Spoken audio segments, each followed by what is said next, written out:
Saudi আরব প্রবাসে বা Saudi আরবে অবস্থানরত বাংলাদেশি প্রবাসীদের জন্য আজকে কিছু গুরুত্বপূর্ণ বিষয় নিয়ে আলোচনা করব।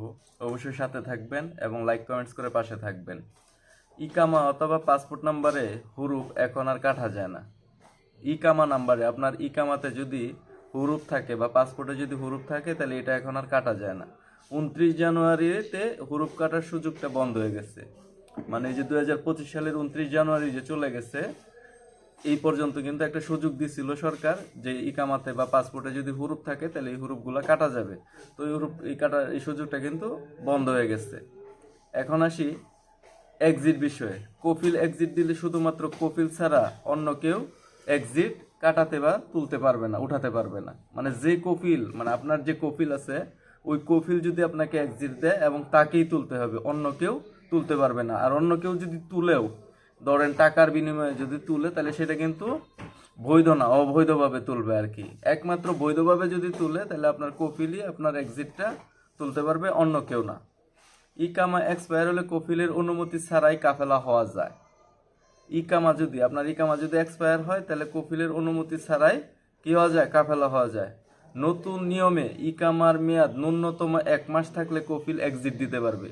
মানে বর্তমান একটা নিয়ম হচ্ছে, আগে মনে করেন যে ইকামা যদি এক্সপায়ার থাকতো তাও আপনাকে কি করতে পারতো, এক্সিট লাগাই দিতে পারতো। তো এখন দেখা যাইতেছে যে তা না, আপনার ইকামার মেয়াদ অন্তত 1 মাস, মানে 30 ডেজ ভ্যালিডিটি থাকতে হবে।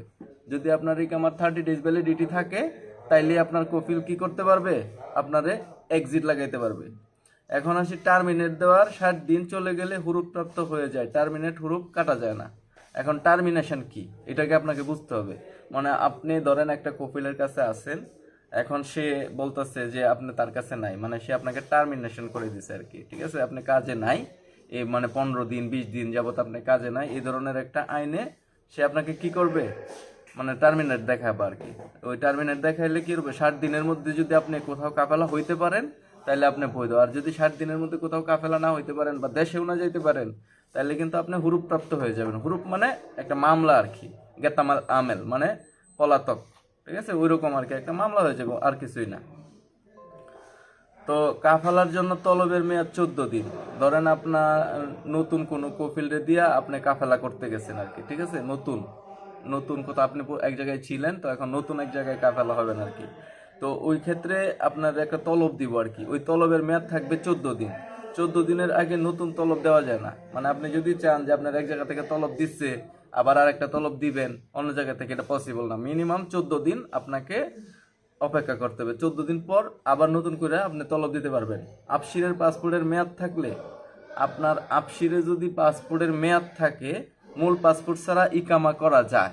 কথাটা কি বলছি বুঝছেন? মানে আপনার আফসির যে অ্যাকাউন্ট আছে, ওই আফসিরে যদি আপনার ইকামার মেয়াদ থাকে, ঠিক আছে, সরি, পাসপোর্টের মেয়াদ থাকে, তাহলে মূল পাসপোর্ট ছাড়া, মানে আপনার যে পাসপোর্টটা আছে এটা ছাড়াও কি করা যাবে, ইকামা করা যাবে। আর যদি মেয়াদ না থাকে সেই ক্ষেত্রে আপনার মূল পাসপোর্ট লাগবে।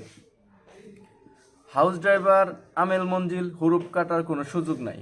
মানে বর্তমানে যারা হাউস ড্রাইভার এবং আমেল মঞ্জিল অর্থাৎ বাসা বাড়ির কাজে আছেন আর কি, ঠিক আছে, সাধারণ কর্মী না বা জেনারেল কোনো ওয়ার্কার না, তাদের হুরুপ কাটার কোনো সুযোগ নাই।